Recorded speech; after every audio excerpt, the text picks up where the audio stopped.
Today, the people of Israel are under attack, orchestrated by a terrorist organization, Hamas. In this moment of tragedy, I want to say to them and to the world and to terrorists everywhere that the United States stands with Israel. We will not ever fail to have their back. We'll make sure that they have the help their citizens need and they can continue to defend themselves. You know, the world's seen appalling images. Thousands of rockets in the space of hours raining down on Israeli cities. When I got up this morning, started this at 7:30, 8 o'clock, my calls. Hamas terrorists crossing in Israel, killing not only Israeli soldiers, but Israeli civilians. In the street, in their homes, innocent people murdered, wounded, entire families taken hostage by Hamas. Just days after Israel marked the holiest of days in the Jewish calendar. It's unconscionable. You know, when I spoke with Prime Minister Netanyahu this morning, I told him the United States stands with the people of Israel in the face of these terrorist assaults. Israel has the right to defend itself and its people. Full stop. There's never justification for terrorist attacks. And my administration's support for Israel's security is rock solid and unwavering. Let me say this as clearly as I can.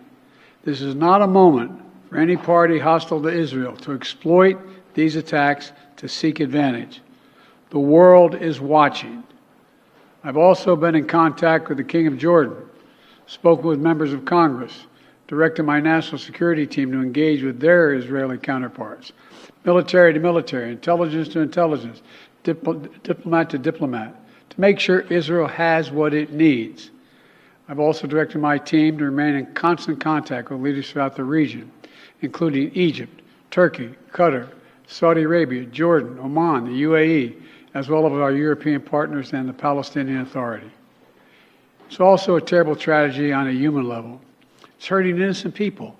Seeing the lives that have been broken by this, the families torn apart, it's heartbreaking. And Jill and I are praying for those families who've been impacted by this violence.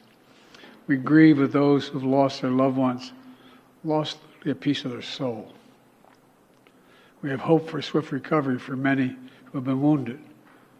But we're going to remain in close touch with Prime Minister. I personally am going to remain in close contact with Prime Minister Netanyahu as this situation continues to develop.